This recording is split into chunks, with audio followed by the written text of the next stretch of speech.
await the jury verdict here. Brian Claypool, defense attorney, Jonna Spilbor, former prosecutor, defense attorney. The inordinate amount of work that this jury had to do through these 30 counts, as we've been hearing Molly describe the detail for each charge. This is a relatively quick decision, is it not? Oh, for that many counts? Absolutely.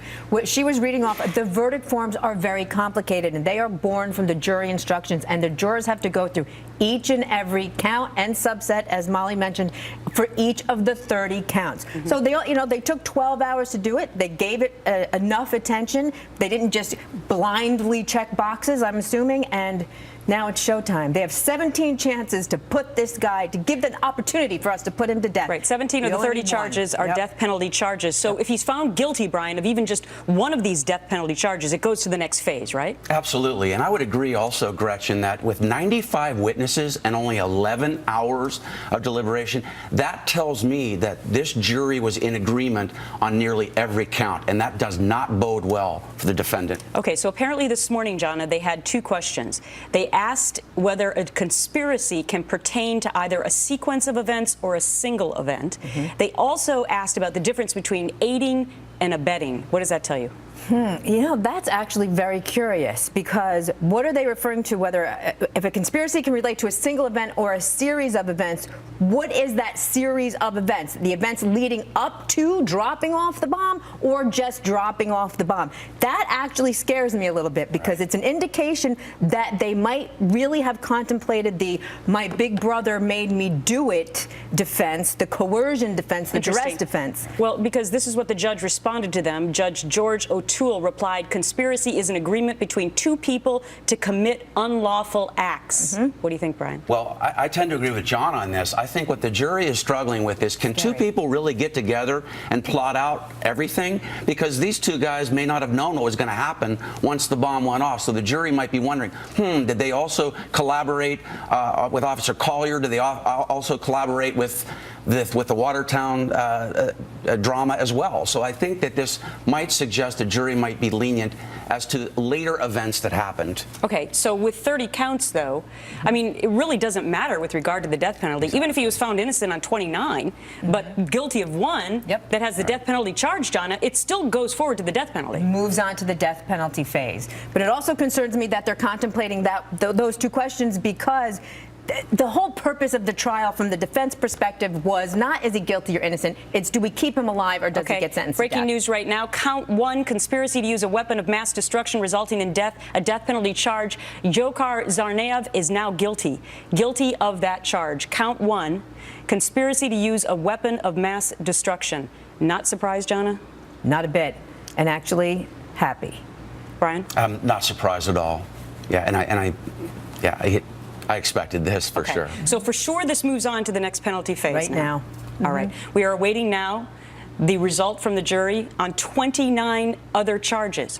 Count two will be this: use of a weapon of mass destruction again, but in this case, as Molly Line was explaining to us earlier, our reporter on the scene, it's specifically for the pressure cooker bomb #1, resulting in death, and here are those two words that they had a question about earlier, and aiding and abetting.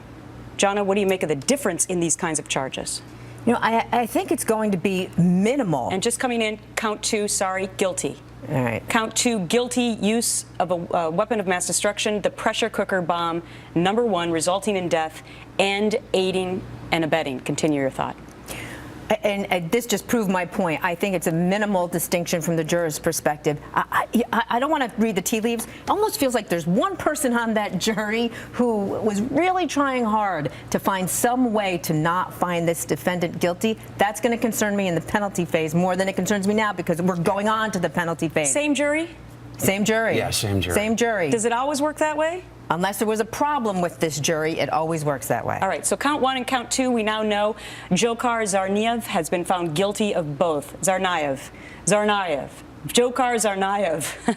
guilty of at least 2 counts so far. We have 28 left to go.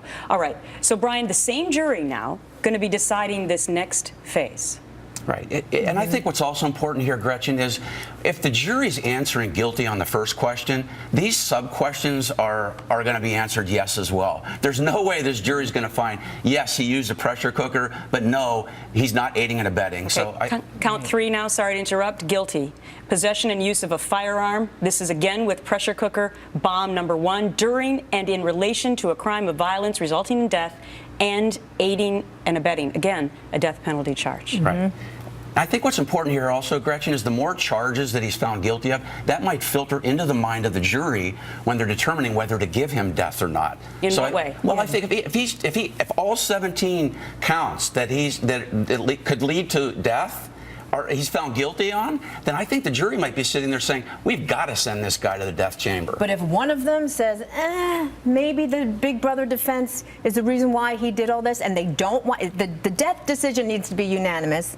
If one person can't put this guy to death, he doesn't go to death. How important is it in, okay, count 4 now coming in, guilty, use of a weapon of mass destruction. This is pressure cooker bomb number 2, resulting in death and aiding and abetting. Again, we have 6 of these bombs. Now we're on to bomb number 2, which is count 4 in this case. Dzhokhar Tsarnaev, guilty on count 4. Now we are 4 out of 4. I'm trying to remember what my train of thought was on the death penalty. Oh, I know what it is. During voir dire of these jurors, where both attorneys have the ability to question the jurors about how likely they are to be able to give the death penalty, how important is that in this case? How important was it, Brian? Well, I'm not sure every juror is going to tell you the truth. They might tell you, yes, of course, I'm willing to give the death penalty, but when the rubber meets the road and you're asked to send somebody to death, I think that's a different story. So I think the prosecution is going to have to deal with that. Jana? The other interesting thing is this is being tried in a state that does not have the death penalty, which is why one of the reasons why the feds took over. So he could ultimately get the death penalty. But the pool is from a community that has not wanted to have the death penalty. That's a very interesting point. All right, as we look at the victims, because we don't want to forget them today as we're talking about these guilty verdicts coming in for the defendant, Crystal Campbell, Martin Richard, the youngest victim, only 8 years old, Lu Ling, and Officer Sean Collier. And now, breaking news again, count 5, guilty. Possession and use of a firearm, pressure cooker bomb number 2 again, during and in relation to a crime of violence resulting in death and aiding and abetting. Death penalty charge here again, Brian. Yeah, the fact, Gretchen, that they're finding guilt on the aiding and abetting is very powerful. And I think this is a precursor to the fact that he's likely to be found guilty on every single count. All right, I want to go back to Molly Line, who's our reporter on the scene there. Molly, are you still there? Yeah, sure am, Gretchen. All right, you're getting the information as I'm getting it here because, once again, just to remind our viewers, there are no cameras in the courtroom in this particular case. And so we have a producer from Fox News who's in the courtroom who is telling us the information exactly as it's happening inside. So, Molly, you're getting it at the same time that I am. Absolutely, and we're just getting the information on count 6, which is guilty. This is the second of 3 conspiracy charges. This one, conspiracy to bomb a place of public use. This conspiracy charge really includes the death of all 4 victims, and I'm just learning now that all 4 victims confirmed. They're saying essentially that, yes, he is responsible for the death of all 4 of the victims, including Officer Sean Collier, as you mentioned, Martin Richard, Crystal Campbell, and Ling Zilu, all included under that conspiracy charge. Moving on to count 7, also yet another guilty charge here. Count 7 refers to pressure cooker bomb 1. As you mentioned, some of these charges have already referred back to pressure cooker bomb 1. That was technically the pressure cooker bomb that was placed by Tamerlan Tsarnaev outside of the Marathon Sporting Goods store, also holding Dzhokhar Tsarnaev responsible for the death of Crystal Campbell. She was the victim that was killed in that particular explosion. Which speaks to what they're convicting him of here, of conspiracy charges throughout the course of these counts as they've come down. They're saying, they're acknowledging that Dzhokhar Tsarnaev did indeed work with his older brother Tamerlan and is responsible for these acts. Not just the acts that he in particular physically did, but that he agreed to over the course of the events from the bombing and in the time after the bombing as well. We already know that these counts are looking ahead, in a sense, to the days that follow the bombing, because they've already held Dzhokhar Tsarnaev responsible for the death of Officer Sean Collier, which happened a few days after the bombing on April 18th. In the late evening hours, as prosecutors say, the brothers were beginning to flee after their pictures had hit the news earlier that day at about 5 o'clock. We're looking now to see do we have anything on the next. Not yet. We're still waiting for the next count to come in, but already we've seen a pretty consistent pattern developing here as they go through the course of these counts. Right, Molly. Just stand by if you can, Molly. Stand by if you can, because I just want to deal the lawyers in studio back in, because Brian, you were saying that's so important. What were you talking about? The fact that this jury is finding him guilty on conspiracy charges proves that he collaborated with his brother to carry out these heinous acts, and that is going to lead to possibly now, I think, the death penalty, because now unequivocally the jury said you knew what you were doing, you participated in this, and you carried it out. Same one of the important things, aiding and abetting. Right, but John, one of the really important things in this case that his defense attorney, Judy Clark, who's been very successful with her clients not getting the death penalty, one of the things that a lot of critics thought that she was doing well was trying to prove that the older brother, Tamerlan, was the one that was really the driving force here, and that this younger brother, now 21, but at the time 19, was just sort of going along with the motions. Right, and apparently that was not successful in front of this jury for the very reason that Brian said, because he's guilty on the conspiracy and he's guilty of the aiding and abetting. So that proves that he was not under anybody's thumb, or it would have been a different verdict. Okay, count 8, count 9, both coming in now, both guilty. Count 8 is possession and use of a firearm. This again deals with pressure cooker bomb number 1 during and in relation to a crime of violence resulting in death, aiding and abetting. Count 9 is actually the bombing of a place of public use. Now this is back to pressure cooker bomb number 2 resulting in death, aiding and abetting. All right, so here we go. Now we know 9 charges of the 30 counts that have been lobbied against Tsarnaev. He's now guilty of 9. All of these, we should mention, are all death penalty charges. Some of these charges, I think 17 of the 30 are death penalty charges.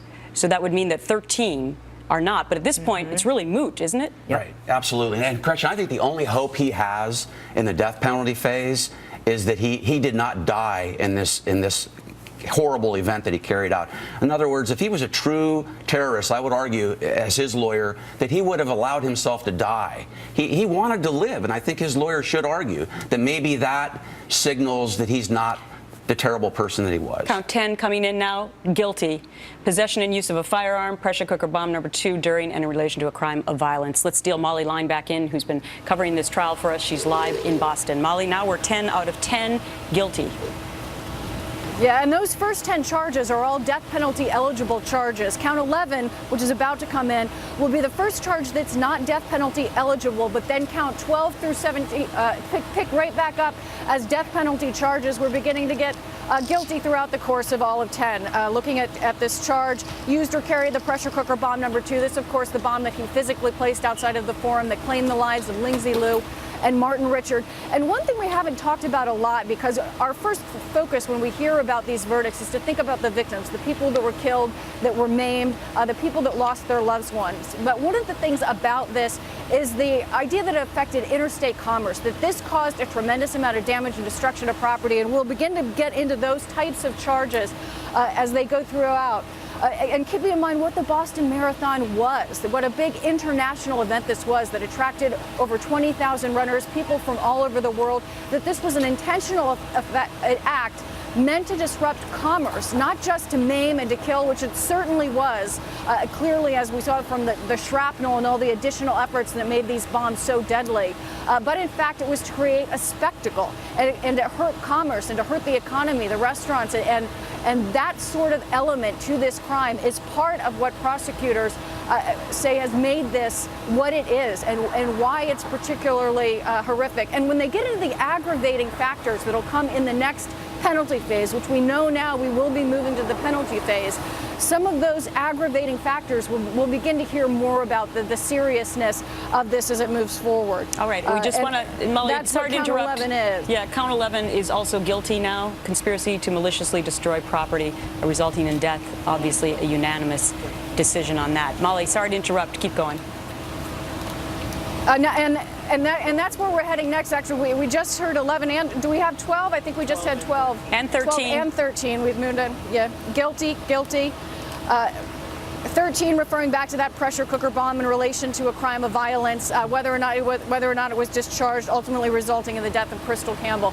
So a lot of these charges seem similar, but they're slightly different in the fact that some of the possession charges will refer back to, say, a conspiracy charge or to the prior charge, meaning you're guilty of a specific crime, but you also used said weapon in the, whether it be the bomb or perhaps the Ruger weapon. We'll begin to get into the charges having to do with that Ruger 95 millimeter semi-automatic handgun here shortly, as we're turning into these charges as they go forward.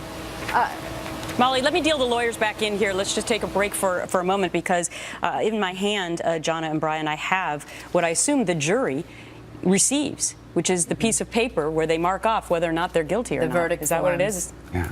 Yeah, that's what it looks like to me. And again, I just want to remind everyone how the massive amount of information that these jurors have had to go through. 92 witnesses for the prosecution, 4 for the defense. But then to go through all of this and all the subsets that we've been describing for the last 20 minutes or so, Brian. But Gretchen, that proves my point earlier, that look how copious this verdict form is. The fact that the jury only took 11 hours proves that they were all in agreement and they were going to find him guilty on every single count. You know what won't surprise me, though, Gretchen? What? Let's suppose as we move through these, if the lesser non-death charges, they might come back with a not guilty for 1 or 2. Won't bother me either, because at this point he's going on to the next phase. Just a moment. 14 now guilty. Malicious destruction of property by means of an explosive. This is pressure cooker bomb number 2, resulting in death, aiding and abetting, another death penalty charge. Sorry, Jonna, continue. So, like I was saying, as we move through these, there might be a couple of smaller offenses that the jury might cave, so to speak. So you know what? This one they didn't actually prove beyond a reasonable doubt. We'll give him a not guilty on a couple of these lesser charges. That won't bother me, because it won't change whether or not he's going on to the death penalty. If I'm his lawyer, I'm worried, because I know that she was trying to build her case to not have the death penalty through this case in chief. The fact that you're getting a quick verdict like this and a guilty on every count does not bode well for the death penalty phase. Okay, how does it work now? Because you've stated that it's going to be the same jury as we move on to the penalty phase. How soon does that happen? It'll depend. I don't know when they're going to set it for. Typically, it happens on the heels, basically, because unless there's some reason for an adjournment, a postponement, to get some experts to be able to come and testify on behalf of the defendant. But usually everybody's on board and ready to go. So within days? Should be. Okay, 15 now guilty. Possession and use of a firearm, pressure cooker bomb number 2, during and in relation to a crime of violence. A lot of these sound similar, but I think it's because we're talking about 4 people who died, right? And in each case, according to this jury form, they have to mark off that they believe each of those 4 people was killed as a result of this charge. Right, and I think, Gretchen, the prosecution did a great job of bringing a face and voice to these victims of the Boston attack. They could have just gone through this quickly, but each person killed, they spoke about individually. And I think that hurt the defense. And one of the things that they did on Monday was that they actually showed the video of the bomb killing the youngest victim in this whole destruction, which was 8-year-old Martin Richard.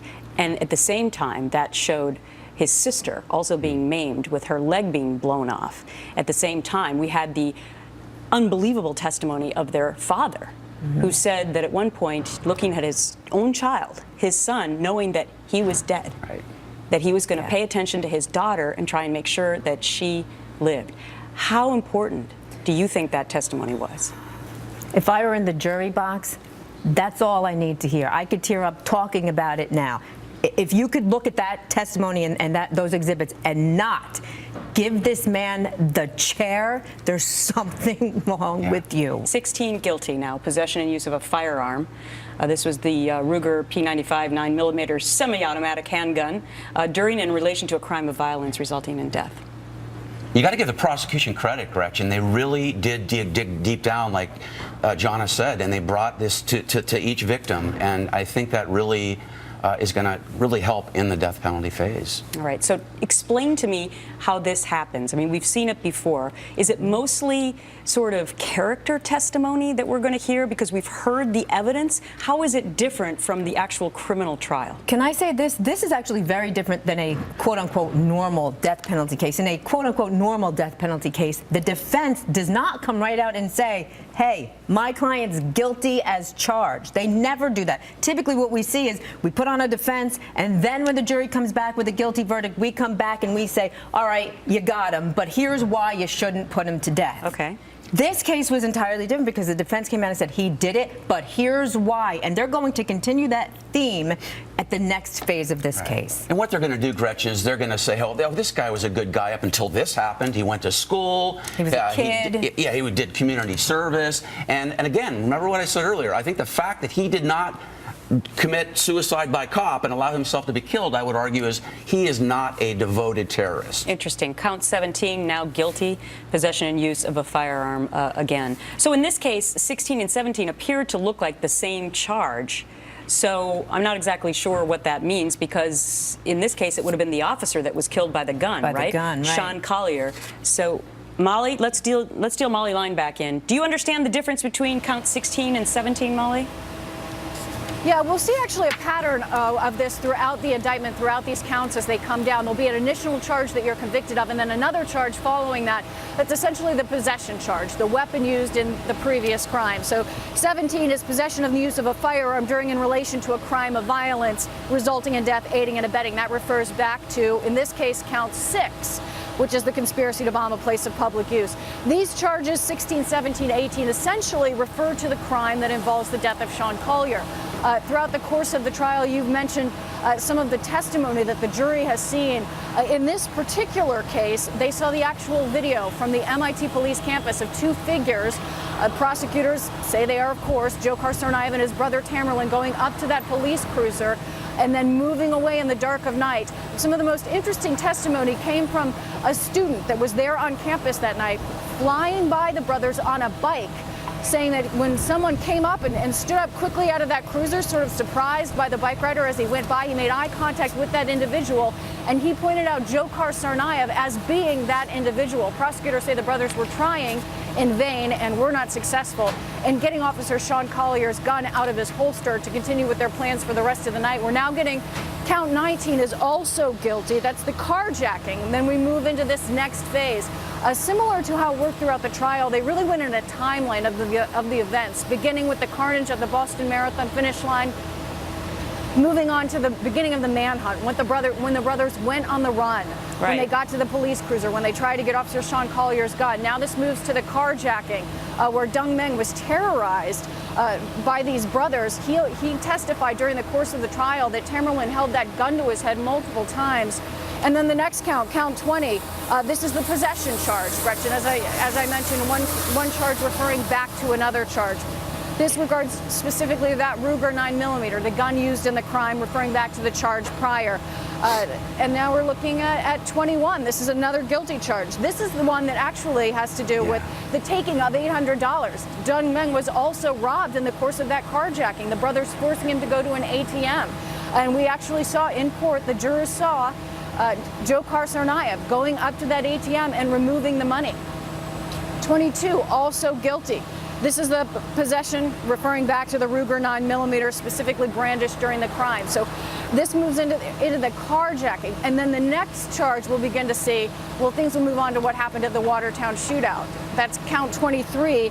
This is the use of a weapon of mass destruction, aiding and abetting. And this is it. This is where we move on to that Watertown shootout. There was such a chaotic scene where 3 different pipe bombs were thrown and pressure cooker bomb number 3 was thrown. And these are the charges that we're beginning to see now. This specific charge, part of it is that the things that happened there, the gunshots and these bombs were actually thrown at law officers. This is something that they mention in the indictment as being important. And over the course of this Watertown shootout, remember, Officer Richard Donahue, a transit officer, nearly lost his life. And that was something else that the jurors had a chance to hear about. The incredible, amazing feat of saving his life when he had lost nearly all of his blood, according to the people that testified that had tried to care for him and had worked to save his life.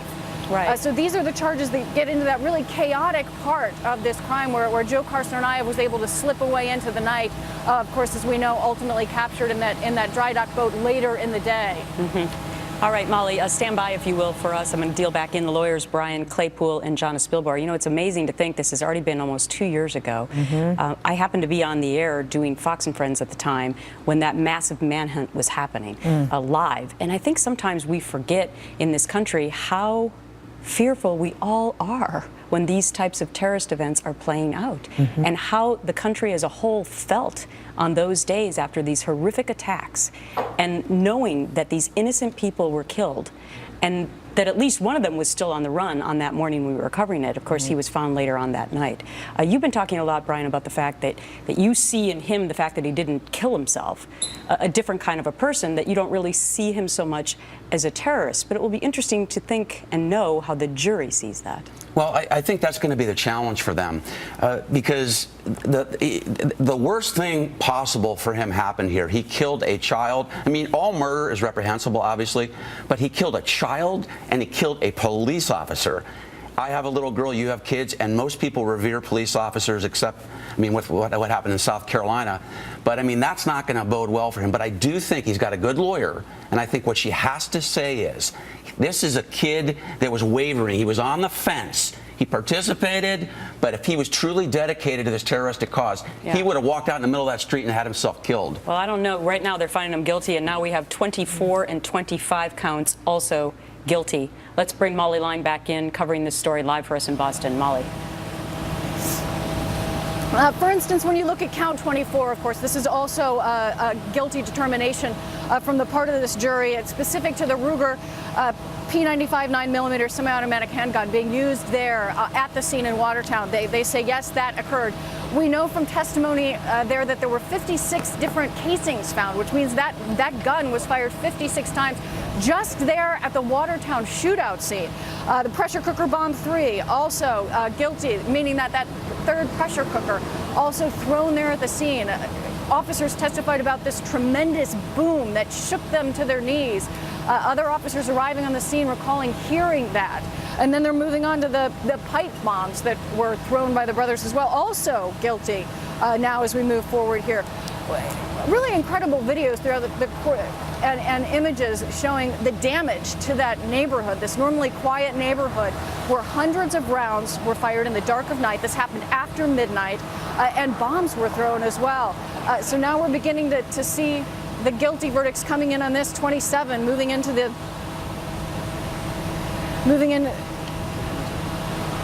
all three. Let's see, we're very close to the end here, and that'll cover all of the. His use of a weapon of mass destruction, the pipe bomb number 2 on April 19th in the vicinity of Laurel Street and Dexter Avenue in Watertown. Right, and there were a total of 3 pipe bombs that were in the indictment charged as counts, and we were actually able to see pictures of these pipe bombs brought into court.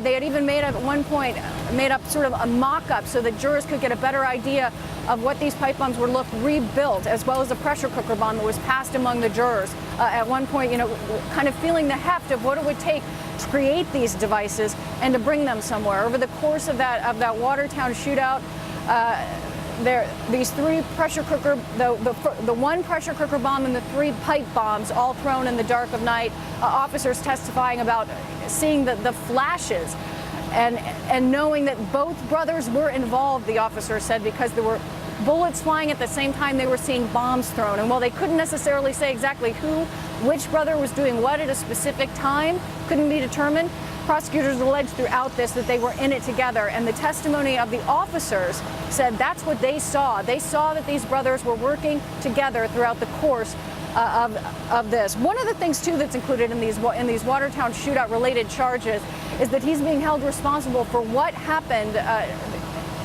because of the carjacking that led to all of this, what happened to Dick Donahue, Richard Donahue, the transit officer that had nearly died. Count 29, also a guilty count as we come here. Just one final count left here as we come to the end of these counts. And if it's guilty, then he will be proven guilty of all of the charges against him. So we're just waiting for that final count to come in to see if this is complete. And it is. That is it. Count 30, guilty as well. Count 30, use or carry of that semi-automatic gun, as well as pipe bomb number 3. So now every single charge against Dzhokhar Tsarnaev, the marathon bombing suspect at one point, now proven, here today, convicted on these charges, and this will move on to the penalty phase. That'll be the next thing we're looking at, aggravating and mitigating factors being weighed as to whether or not Joe Carson will face life in prison or death. Gretchen? All right, Molly Line, live for us, relaying all of these counts so eloquently today. Thank you so much, Molly Line. Back in studio here with attorneys Brian Claypool and Jonna Spilbor. All right, so out of the 30 counts, he's guilty on all of them. I mean, if it weren't such a horrific and sad moment, we'd have more smiles on our face, because a lot of people feel like this is exactly what the heck he deserves, right?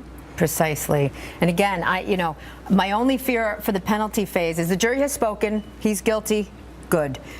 In the penalty phase, though, if we have one person who was swayed enough to not be able to say yes, that execution should happen to this person, then we're going to have a problem. And I hope that doesn't happen. Yeah. But you mentioned earlier that Massachusetts is a state that does not have the death penalty, Right. but these are federal charges. Right. So what would happen in this case? I mean, where would he even be housed in a prison if he in fact does get the death penalty? How would that play out? I don't know where the federal death row for him will be, but it will play out like it does whenever somebody's on a state death row. Automatic appeals abound. Right. It will be years and years and years before the sentence is actually meted out. But we could take solace in the fact that if he does get the death penalty, he's getting the death penalty. And as we discussed earlier, in case our viewers are just joining us, we just want to remind you that Joe Zarnaev has been found guilty of all 30 charges. Guilty on all of them. 17 of them were death penalty charges. Really, he only had to be found guilty of one of those to go on to the next penalty phase. And Brian, bring us back up to speed now. This is going to happen relatively quickly, right? Right. I think you're going to have a death penalty phase within a few weeks. And I think the jury in this case will sentence him to death. And here's why I think that. Jonna mentioned earlier that maybe the jury would throw him a bone. Count 21 was the count where they should have thrown him a bone. Why? Which is, well, because it's a minor offense. It's relatively a minor offense. Interference with commerce by threats and violence. Now, if that jury had 1 ounce of compassion for him, they would have let him off on that charge. They charged him with that guilty. That is a message to him that we're going to find you or sentence you to death. Here's a couple other quick reasons why. Who's going to come forward at the death penalty phase? Who's going to walk into that courtroom and speak on his behalf? A psychiatrist will. A psychiatrist will. Well, we'll see, because they're going to be subject to a lot of scrutiny too. So you've been in that position, Jonna, where you're defending a defendant, right? And you need to come up with somebody to say that they're I don't know. How do you say this guy's an okay guy? You got to say that this guy has suffered from something that none of us can relate to unless an Coming to America and getting every opportunity, the American dream? Oh, no. Going to school for free? I absolutely hear you. But the defense attorney has a job to do. Right, but they might not be able to find a witness, because the witness has to weigh, am I going to have a career after this or not? Think about that. That's a good point. And then the other point I wanted to make real quick, Gretchen, was the fact that this jury, as Jonna said too, found him guilty on the conspiracy charges and the aiding and abetting. That puts him in bed with his brother, and I think he is going to be sentenced to death. You know what it also saves us from? He will appeal. He automatically has the right to do that. I guarantee you, of the 17 counts that count, if one of them sticks on appeal, we're still getting him into the death as his. Oh, I see what you're saying. Yeah. Because there were 17 charges that could move on to the death penalty phase, that even if he wins an appeal on one of those charges. Right. If 16 of them get overturned, it's not going to change the sentence. Just stand by if you can for a moment, Brian and Jonna, because on the screen you can see that we are awaiting now some sort of a press conference that's going to be happening with the victims' families who are inside of the courtroom. So once again, let us remind you of the 4 victims who lost their lives during this horrific Boston Marathon bombing almost 2 years ago to the date. Crystal Campbell, 8-year-old Martin Richard, Lindsay Liu, and Officer Sean Collier. Now, we don't know if each one of those victims will have a family representative that's going to come to the microphone, but we do know that many of those family members were inside this courtroom today looking for some sort of justice. Never get their loved ones back, but some sort of justice in this terroristic act that blew our country apart on April 15th, 2013. They're going to be coming to the microphone, and they're going to be telling us what their thoughts are with all 30 counts guilty. Let's go back to Molly Line now, live for us covering the trial in Boston. Molly? All right, she can't hear me right now. She's busy because she's actually been going through all of these guilty verdicts as we have been reporting them to you live here. Let's stick to our legal panel, Brian Claypool and Jonna Spilbor. So what do we expect the family? I mean, obviously, these families are never going to get their loved ones back. I mean, you've dealt with cases like this before. What do you expect them to come to the podium and say? Pretty much the same thing that they testified to at the trial. And it, like I said earlier, this is really, for my money, it's been a penalty phase from day one. It's never been a guilt or innocent type of trial. So this is just going to extend into the penalty phase. The jurors have been primed. They know what the defense to the death penalty phase is going to be. And some of them could sit there and say, listen, it wasn't good enough to not get to a guilty verdict, but it may be good enough to not sentence this person to death. I'm hoping they don't find that, but that's what could be going through one or more of their heads at this point. Brian? Well, again, prosecution did a fantastic job of bringing these victims to life in this trial. And as Jonna said, they did that for a reason, because they were setting up the penalty phase. And they need to get, though, a death penalty in this trial. In other words, we don't want a hung jury, because there might be an opportunity then to redo this again, and we don't want Jodi Arias too. Wow. What the message that would be sent by anything other than death to terrorists would be horrific. And that is a fantastic point. I want to deal Molly Line back in, who I believe now can hear me. Molly Line outside the courthouse for us. So Molly, we're waiting now, as we can see on the screen, for the family members, other people in the courtroom, to come down and give us their thoughts. Yeah, and it'll be interesting to see what we actually hear at this stage, because the results, the multitude of guilty verdicts, not unexpected.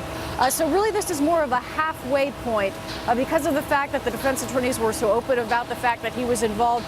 This won't be a big surprise. As you had mentioned, and you're the legal analyst there talking about, this is really, we're halfway there, and what everyone will be waiting to hear is whether or not ultimately will he be held accountable, will he be sentenced to death, or will he be in jail for life. So we'll see if they feel that way, that they've moved this far, come this many weeks, knowing that they still have many more weeks to go before all of this is over, and we'll be hearing about the aggravating and mitigating factors in the coming weeks. One thing worth noting also is that Dzhokhar Tsarnaev, according to producer Andrew Phone, who was there in the courtroom today, showed no emotion. And I can say from being inside the courtroom and being in an overflow media room where we could see the proceedings, he's been emotionless throughout this trial, showing virtually no emotion, barely glancing towards witnesses when they're on the stand and testifying. Even over the course of autopsy photos being shown where jurors were crying as they were listening to the testimony of the various medical examiners and looking at these really horrific and graphic images of people whose bodies were shredded over the course of this. It's been consistent throughout that Tsarnaev has showed so very little emotion. Now, whether or not that will have a big impact on what the jurors ultimately decide in the penalty phase, we'll have to see. That'll, of course, be up to these 12 people, to the men and women that'll be sitting through this next phase. Actually, the alternates, by the way, will also be brought in to watch this upcoming phase. Right. Gretchen? We're just getting word about that. Molly Line, thank you so much. Let's bring back in the attorneys, Brian and Jonna, to hear that Dzhokhar Tsarnaev has no emotion when he's looking at these photos of the people that he's killed. If you're a member of that jury, are you not saying this is a cold-blooded killer and he's going to death?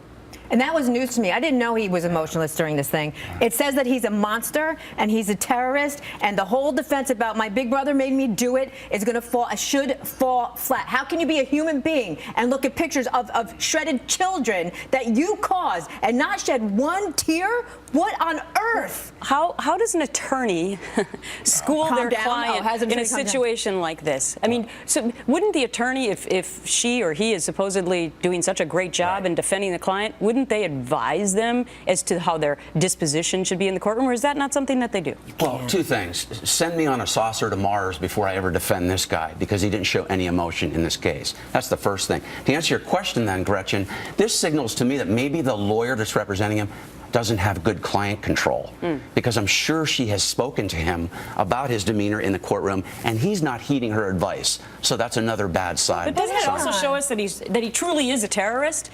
Because terrorists who do this type of thing to anybody, young or old, Well, they do it because they're a terrorist, I right? agree with you, right. and the No jury's conscience. looking at that. A jury might not tell you that, but John, I'm sure will agree. They are looking at every move a murder suspect is making in that courtroom. But you also can't instruct your client, terrorist or not, to say, now I need you to cry on cue. I need, you can tell them what to wear, you can tell them to comb their hair, but you can't tell them to be contrite and sad and sob. Well, you can tell them to at least look at the jury once in a while, or at least show a little bit of emotion, right? Maybe he shouldn't have looked, and then a jury could say he can't even look. Okay, that's why he's not crying, but it's infuriating. Well, the bottom line is that he apparently had no emotion throughout this trial, and in fact, when the verdict, 30 counts guilty against Dzhokhar Tsarnaev, he showed no emotion.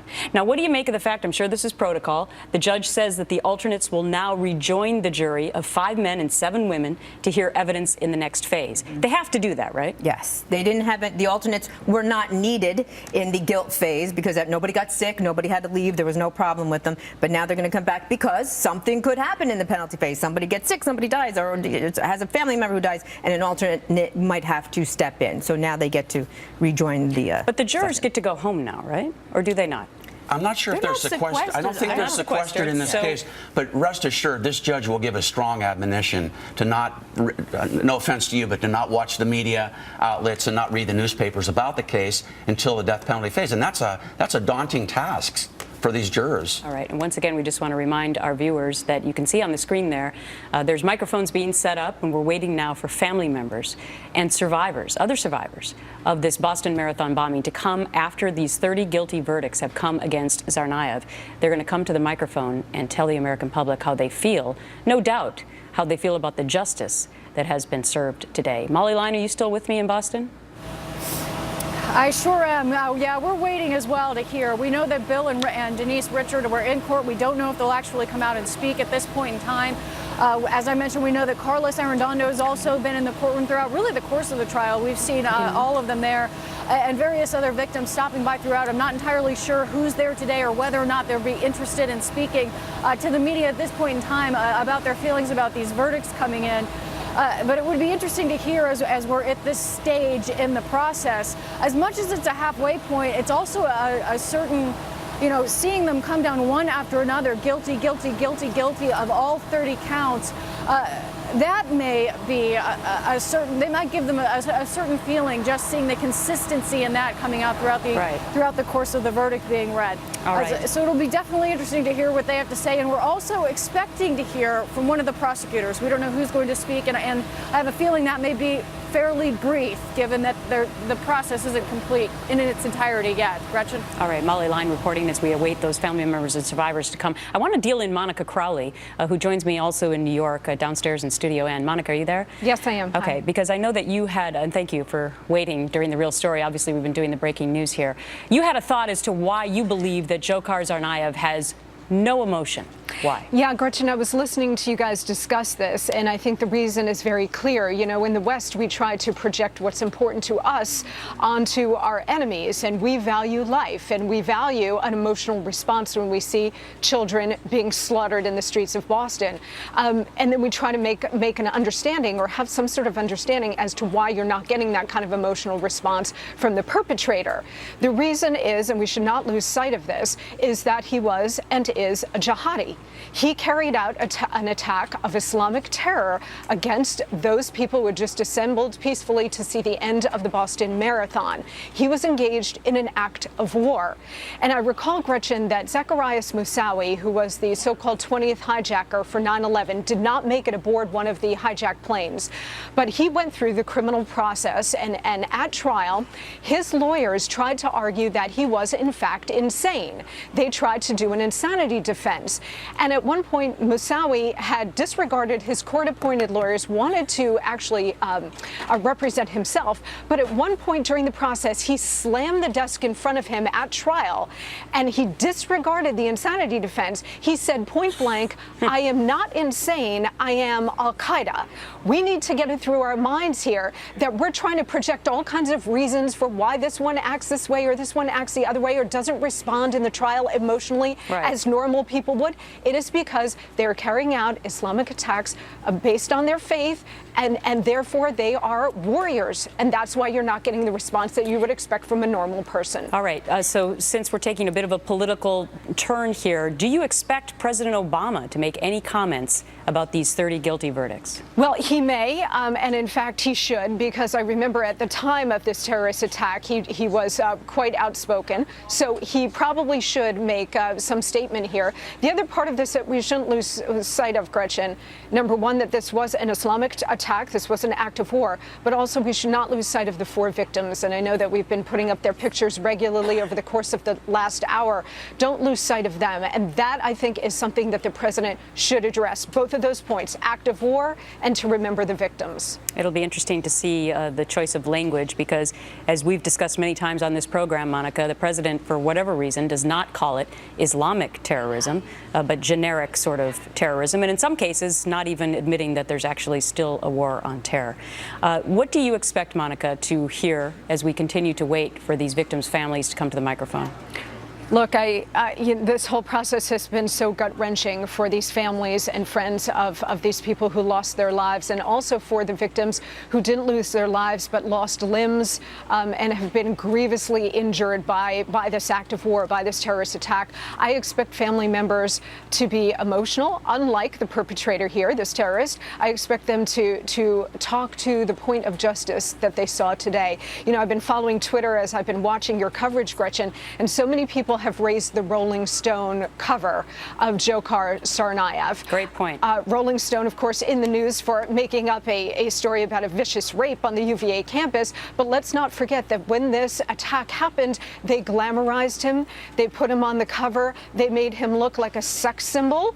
And I wonder now what Jan Wenner and the folks over at Rolling Stone have to say now that Dzhokhar Tsarnaev has been found guilty in the American judicial process, rightfully so, and will now face possibly the death penalty. All right. A great analysis from Monica Crowley. Thank you for waiting throughout the entire hour. Thank you so much, Monica. Let's bring back in attorneys Brian Claypool and Jonna Spilbar, who've been with me throughout the hour here. Thank you very much. Sure. One thing that we're just learning now as well is that the penalty phase, according to the judge, Judge O'Toole, is that it will start next week. Great. So is that not surprising? No, not surprising at all. You know, for a couple of reasons. Procedurally, you don't want to hold up this jury any longer than you have to. Number two, there really is no need to wait if they've already lined up whatever sort of defense witnesses they're going to bring, and prosecution witnesses, for the penalty phase of this matter. If they're there and ready to go, you get a little preparation time, and then you proceed.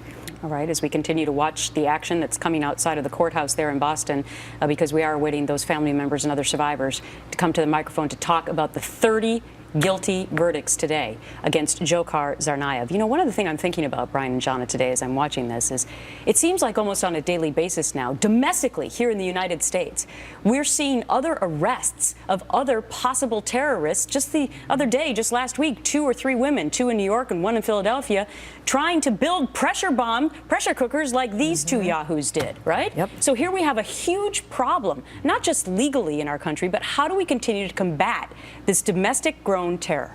Well, a good answer to that is that's why President Obama should speak about this. He needs to send a message that he's monitoring this, and if anybody does anything like this again, they're going to pay the ultimate price. And looking at this verdict form, Gretchen, I mean, I think everybody in the country should be impressed with our justice system and the amount of work. This was a slam dunk case, but this prosecutor took the time to really work hard on this case, to build it up, to spend the time on this verdict form. It's a model. It's a model for future terrorists, because this goes to show that when you charge like this, when you charge conspiracy, when you charge aiding and abetting, and you do it under federal law, you don't have to actually touch anything. You're still going to be as guilty as the person who did. And so in other words, the prosecutor didn't have to come up with all of these counts. Oh, absolutely. No. That's a great point. I mean, I am so, not to minimize what happened, but I'm so impressed with the depth of work that was put into this case. And as Jonna said, this is a template now for any other future terrorists in this country that want to try to do something like that. Think again, because you're going down. Interesting. All right, Molly Line, I think I can hear that your microphone is still open there in Boston. As we're coming almost to the top of the hour, we still are awaiting those family members and survivors to come to the microphone. Do you have any other information that's coming out of the courtroom at this point in time? I don't have anything new out of the courtroom at this point in time, but I can say that Boston's mayor, Marty Walsh, who was not the mayor at the time of the Boston Marathon bombing, that was actually Tom Menino, has released a statement talking about the fact that he hopes that this will bring some comfort at this stage in the trial to the victims, to their family members. So that's just one aspect of the people in Boston looking at this now as a point going forward that may finally offer some sense of peace, what can be offered, at least at this stage. Gretchen? All right, Molly Line live for us throughout the hour. Thank you so much for your hard work. And we just want to bring people up to speed that there was microphones outside of the courthouse. That is not apparently where the family members and survivors are going to come. They're going to come to this, what you see on your screen right here, a different setup also in Boston. We're awaiting that as they make their way from the courtroom. This is typical, right? Is it not, Jonna and Brian, that after a humongous case like this, that I guess the victims and the survivors, they want to be able to say how they felt. They want to be able to talk about any sort of justice they feel has been served today. And they deserve to, have the spotlight on them. And actually, in a court of law, as we go on to the next phase of this, they have the actual right as victims to make statements so that the jurors can contemplate those statements. The jurors won't get to hear, well, they might get to hear these, but they're not to contemplate these statements when they move on to the next phase. These victims will be able to come back and give their statements, look the jurors in the eye, and say the same thing. Well, that makes me think of another question, because earlier we were talking about who the heck would come to the defense of Dzhokhar Tsarnaev and give any kind of a statement, maybe some sort of psychiatrist. But Brian, how does the prosecutor at this point in time make the decision about who should come forward in the death penalty phase? Because the prosecutor had 92 witnesses. How do you make that decision? Well, to me, it's pretty easy. I'm bringing the family members in, and I'm letting them talk about the depth of the loss of loved ones, because that's really what this case is about. Aggravating factors are what the prosecution needs to prove. Meaning what? Anything that made this already heinous crime even more heinous. And then the opposite is true for the defense. They want to bring the mitigating factor. The only one that they seem to have is that, you know, he was under the thumb of his big brother. Maybe they're going to pull something else out of their hat. We'll have to see. I mean, realistically, I mean, I don't mean to underestimate this, but the prosecution doesn't really need to bring in a lot of evidence. That's why I'm asking the question. So, you know, do you take into account maybe what the message was that the jury was giving you now? But at the same time, you don't want to undersell the death penalty phase. So how do you decide that? You're not going to have 92 people, right? No, but I think that's an excellent point, Gretchen, because a lot of what lawyers do is they oversell a case, and they bring in too much information to a jury. It's like a sporting event. You've got to read the other side, make adjustments, and you've got to read what the jury did here. They sent a resounding message in the prosecution's favor. So in my opinion, in the death penalty phase, less is better. Bring an emotion into the death penalty phase. I had a scary thought. Dzhokhar Tsarnaev will be allowed to testify in his own defense if he wants to. If he got up on that stand and said he was happy that he did what he did and kind of kicked everybody in the face, I don't know.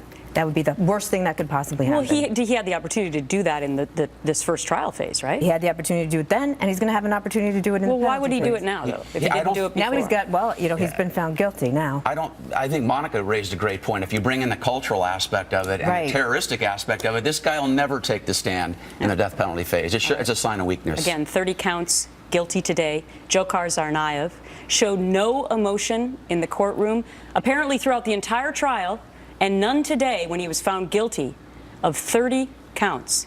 He is now a convicted terrorist. We no longer have to say alleged. Now the jury decides whether or not he is put to death. Before I end the real story today, I want to end it with these photos, because this is what it's all about, folks. This is what happened on April 15th, 2013 that ripped this nation apart. Crystal Campbell, Martin Richard, Lindsay Liu.